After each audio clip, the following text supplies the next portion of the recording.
और बीजेपी देखिए किस तेजी के साथ आगे बढ़ी है, 35 पर बीजेपी पहुंच गई है इस समय। हमारे साथ इस वक्त बीजेपी के प्रवक्ता शिवम त्यागी इस समय मौजूद हैं, उन्हीं का रुख करते हैं। शिवम, कांग्रेस गठबंधन को और झटका, 47 पर कांग्रेस गठबंधन आ गया है। मतलब हरियाणा में जल्दबाजी हो रही थी, जो कह रहे थे कि हरियाणा में सुनामी आने वाली है कांग्रेस की, अभी तो पिक्चर बाकी है। अनुमान और रुझान यही बता रहे हैं शिवम। रोमाना जी, ना आंधी है ना तूफान है, कुछ नहीं है। अभी देखिए कुछ लोगों ने बहुत बड़ी बड़ी प्रोटेक्शंस की हुई थी, सबके स्क्रीनशॉट निकाल कर रखे हुए हैं। मैं तो कहता हूं अभी थोड़ा सा और 40 मिनट 45 मिनट रुकिए, थोड़ा सा स्टेबल होंगे आंकड़े तो उसके बाद समझ में आएगा।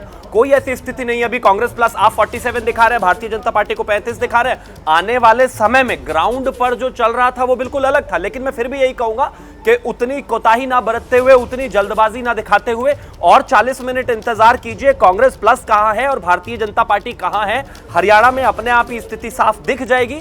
जिस तरीके की अंतरकलह कांग्रेस में रही, जिस तरीके से पिछड़ों का, दलितों का अपमान कांग्रेस में रहा, जिस तरीके से एक सरफुटव्वल की स्थिति रही, उसको ओवरकम करके लगातार हाईकमान को मजबूत दिखाने की कोशिश की गई। लेकिन ग्राउंड पर सच्चाई वो नहीं है। हरियाणा की जो असलियत है वो दूसरी है और वो इस समय नंबर्स में भी दिख रही है। शुरुआत में जैसे ही पोस्टल बैलेट खुले, कुछ लोगों को लगा कि ये तो हमारी प्रेडिक्शन सच हो गई। कुछ नहीं है। फिलहाल तो मामला करीबी होता हुआ बीजेपी और कांग्रेस के बीच हरियाणा 90 विधानसभा सीटों में नजर आ रहा है। कांग्रेस गठबंधन जो है वो सिर्फ जादुई आंकड़ा बहुमत वाला 46, उससे सिर्फ एक नंबर आगे 47 पर खड़ा हुआ नजर आ रहा है। बीजेपी 35 पर पहुंच चुकी है और अभी तो सिर्फ 1.5 घंटे के आसपास की ही गिनती हुई है। मतलब अभी खेल सियासी तौर पर हरियाणा की सत्ता में होना बाकी है। क्या बीजेपी हरियाणा की सत्ता में हैट्रिक लगाने जा रही है? अब उसकी उम्मीदें यहां से क्या कुछ बुलंद होती हुई नजर आ रही हैं। हालांकि आनंद विजय जी कह रहे थे कि शिवम त्यागी आपको भी थोड़ा संभल कर बोलना चाहिए। वो जो आपने कह दिया ना हवा है, ना आंधी है,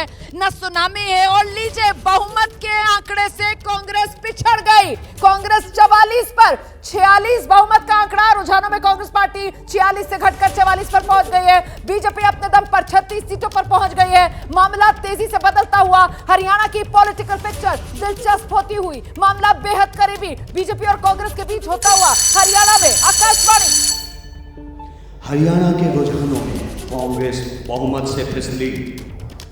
कांग्रेस बहुमत से पिछड़ गई है, कांग्रेस बहुमत से फिसल गई है। 46 का बहुमत का आंकड़ा है और कांग्रेस फिलहाल 44 पर नजर आ रही है। बीजेपी 36 पर पहुंच गई है। बीजेपी ने तेजी से गेन किया है और कांग्रेस ने बीजेपी से अपनी सीटें जिन पर वो बढ़त बनाए हुए थी वो गंवाई है। आखिरकार क्या बीजेपी एक बार फिर से जो अपने मजबूत गढ़ हैं वहां पर बेहतर परफॉर्म करती हुई नजर आ रही है? कांग्रेस कहां पर लूज कर रही है, बीजेपी कहां पर गेन कर रही है? कैसे तस्वीर बदल रही है आदेश?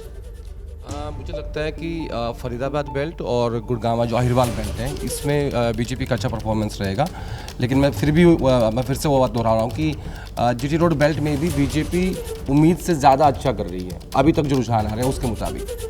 और जो बड़े परिवार हैं हरियाणा के, जितने भी बड़े परिवार हैं, उन सबके लिए ज़्यादा अच्छी खबर नहीं है। कैथल से आदित्य सुरजेवाला पिछड़ गए, ये बड़ी खबर आ रही है आर्या साहब। कैथल, आदित्य सुरजेवाला, रणदीप सुरजेवाला के बेटे, पिता रणदीप सुरजेवाला ने तो पूरे चुनाव में कुछ किया ही नहीं। वो तो कैथल में ही डेरा डालकर बैठे हुए थे, बेटे का ही चुनाव लड़ा रहे थे। और वो सीट पर भी अगर पिछड़ रहे हैं आदित्य सुरजेवाला तो मतलब देखिए, सुरजेवाला का पूरा फोकस इसी चुनाव पे था और मुझे लगता है कि राउंड जब आगे बढ़ेंगे, क्योंकि वहाँ जो पोजीशन सुरजेवाला की है वो कमजोर पोजीशन नहीं है। पर सर पिछली बार तो हार ही गए थे ना, खुद लड़े तो चुनाव 2019 मैं आज की बात कर रहा हूँ। इस बार जो पोजीशन है कि पूरे हरियाणा में एक तो कांग्रेस के प्रति एक परसेप्शन ये है कि सत्ता में आ रही है और दूसरा रणदीप सुरजेवाला का पूरा फोकस एक ही सीट पे था कि हर हाल में बेटे को जिताना है। तो मुझे लगता है थोड़ा वेट कीजिए, वहाँ आदित्य सुरजेवाला जीत सकता है। परसेप्शन में ये था कि कांग्रेस जीत रही है और बावजूद इसके फिलहाल फाइट जो है वो टाइट होती हुई बीजेपी और कांग्रेस के बीच नजर आ रही है। कहां तो कांग्रेस 65 पर पहुंच गई थी और कहां बहुमत के आंकड़े से घटकर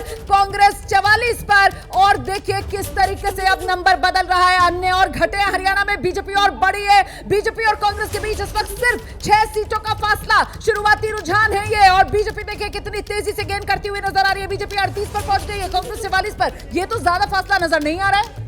देखिए, अभी तो जो है वो स्थिति आप बिल्कुल ठीक कह रही हैं कि बहुत ज्यादा फासला नहीं है, लेकिन मुझे ये लगता है कि आसानी से बहुमत ही नहीं मिलेगा। मुझे लग रहा है अभी भी कि 2/3 बहुमत कांग्रेस को मिल सकता है। लेकिन ये तीसरी बार है जब बीजेपी को दोबारा, मतलब तीसरी बार सत्ता में आना है, हैट्रिक लगानी है। और अगर ऐसे तीसरी बार 10 साल की एंटी इनकम्बेंसी बीजेपी ऐसी फाइट दे रही है कांग्रेस को, जवान किसान पहलवान इतने मुद्दों के बावजूद, तो एक तरीके से आधी जीत ऐसी हो गई बीजेपी की। नहीं, अभी जो है ना एक ही राउंड हुआ है। आप देखो बड़कल सीट है, जैसे अब एक राउंड हुआ है। जब कांग्रेस कांग्रेस 65 पर पहुंच गई थी, तो तभी मैंने ऐसे ही होने वाला है। तभी मैंने ये कहा था कि पोस्टल बैलेट में पिछली बार बीजेपी 55 पे चली गई थी और वापस से 40 पे आ गई थी, तो कुछ भी पोस्टल राउंड से अंदाजा नहीं होता। अभी भी कई सारी ऐसी सीटें जैसे कि बड़खल है, कलानौर है, ये सब कांग्रेस की मजबूत सीटें हैं जहां पर भी पिछड़ रही है कांग्रेस।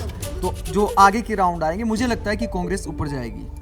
आपको क्या लग रहा है क्या होने वाला है? क्योंकि फिलहाल तो फाइट बहुत टाइट और नजदीकी होती हुई, बीजेपी 38, कांग्रेस 44, बहुमत के आंकड़े से कांग्रेस घटी। अंडरकरंट कांग्रेस के प्रति है और ये वही बात होती है, कुछ एरिया में कुछ प्रत्याशी ज्यादा मजबूत होते हैं, तो बात सही है। जैसे कलानौर है वो सीधा सीधा कांग्रेस को सीट जा रही है, धनेश अदलखा है उनका कोई जनाधार इस तरह का था नहीं। जो बड़खल की बात कही है, बड़खल में सबसे ज्यादा अगर फरीदाबाद रीजन में अगर कांग्रेस जीतती है तो बड़खल से जीतेगी और वहां पे वो पिछड़ रही है, तो ये चीजें रियलिस्टिक नहीं रहेंगी। बड़खल सीमा रेखा का टिकट बदलकर बीजेपी ने, हाँ जी हाँ जी, बीजेपी ने उम्मीदवार वहां पर बदला था। हाँ जी दिबांग, लेकिन चुनाव आयोग के हिसाब से, अच्छा दिबांग के पास मैं बाद में आऊंगी, लेकिन जल्दी से आनंद विजय जी के पास आते हैं। सर जो बात आप कह रहे थे कि थोड़ा इंतजार कर लीजिए, कुछ भी हो सकता है, ये भारतीय चुनाव है।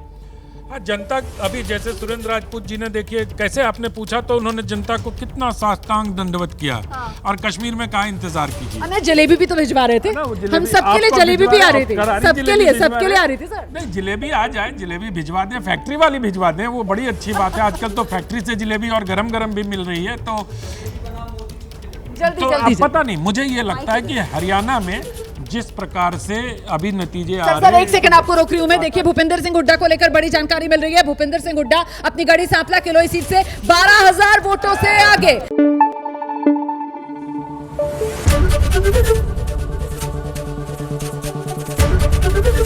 एबीपी न्यूज आपको रखे आगे।